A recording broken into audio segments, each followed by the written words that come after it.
अस्सलाम वालेकुम। आज रात में एक दर्दनाक हादसा मक्के से मदीने की जो हाईवे है उस पे हुआ है, और जिसमें जो अब तक खबर मिली कि 40 से ज़्यादा लोग उसमें शहीद हुए हैं, जिनका इंतकाल हुआ है। ये लोग उम्रा कर मदीने की ज़ियारत के लिए निकले थे, और जब ये दर्दनाक हादसा उस रोड पे हुआ है, करीबन नामपली हल्के से जो मुझसे लोगों ने रब्ता किया है, करीबन 20 से ज़ायद ऐसे मेंबर्स जो उस हादसे में थे, उनके फैमिली मेंबर्स ने हमसे कोऑर्डिनेट की है, और हम पूरी कोशिश है कि उनको क्लैरिटी दे सके, उनके साथ ठहर सके, उनकी जिस तरीके से हमारे से जो मदद हो सकती है हम कर सकें।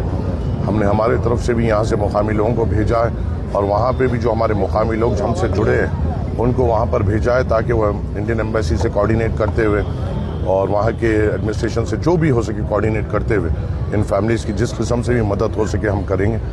और हम पूरी कोशिश करेंगे कि जिस तरीके से सुबह में जैसे ही असदुद्दीन अवैसी साहब को इसका इत्तला मिला, वो फौरी तौर पर जब से ही हम लोग इंडियन एम्बेसी से कोऑर्डिनेट कर रहे हैं, और हम लोग कंटिन्यूस राब्ते में, और जो हमसे हो सकेगा अल्लाह ताला ने जो भी हमें ताकत दी है वहाँ से हम कोऑर्डिनेट करते हुए इन फैमिली मेम्बर्स के साथ मजबूती के साथ हम ठहरने की कोशिश करेंगे इंशाअल्लाह। इस हादसे में कितने लोग शहीद हुए हैं? हाँ, करेक्ट नंबर वेरी कर रहा है हर जगह, इसलिए मैं नंबर से एहतियात कर रहा हूँ। मेरे सामने जो टोटल नंबर्स का मैं एहतियात कर रहा हूँ, और मेरे सामने जो नामपल्ली हल्के से जो फैमिलीज मुझसे कोऑर्डिनेट किए हैं वो करीबन 20-22 से ज़ायद फैमिली मेंबर्स नामपल्ली कॉन्स्टिट्यूंसी से ताल्लुक़ रखते हैं, तो उनके फैमिली मेंबर्स हमसे राब्ते में हैं, और हम पूरी कोशिश करेंगे कि हम उनके साथ ठहरते हुए पूरी तौर पर उनकी मदद कर सकें, और उनको जिस किस्म की भी हमसे मदद चाहिए इन्फॉर्मेशन के तौर पर या वहाँ पे भेजने के तौर पर हम उनके साथ ठहरेंगे इंशाअल्लाह ताला। तालिबा है, मगर उसमें जो आप या मैं जिस किस्म की भी मदद कर सकते हैं वो ये होता है कि पहले वीज़ा प्रोसेसिंग हो। वीज़ा प्रोसेसिंग के लिए जो वक्त लगता है वो तो वक्त लगेगा, इंशाल्लाह हम कोशिश कर रहे हैं उसको जल्दी कर सकें। जो जा सकते हैं बराबर हम उनको भेजने में हम उनकी मदद करेंगे।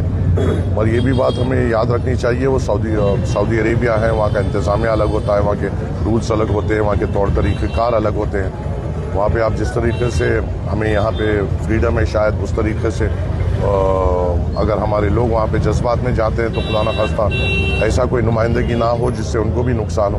हम पूरी तौर पे फैमिली मेम्बर्स के साथ बैठेंगे। तकलीफ़ में है वो तकलीफ़ ना मैं समझ सकता हूँ ना आप समझ सकते हैं।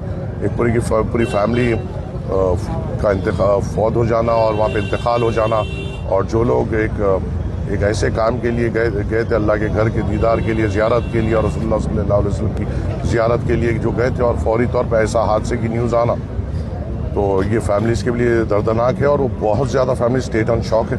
हमें उनके साथ बैठना पड़ेगा, उनको समझाना पड़ेगा, उनको हालात बताना पड़ेगा, और उसके बाद वो खुद बेहतर पोजीशन में रहेंगे एक फ़ैसला लेने में, और जो भी वो फैसला लेंगे उसमें हम उनका साथ देंगे इंशाअल्लाह। टोटल हैदराबाद से कितने? मोर देन 40 के द्वारा।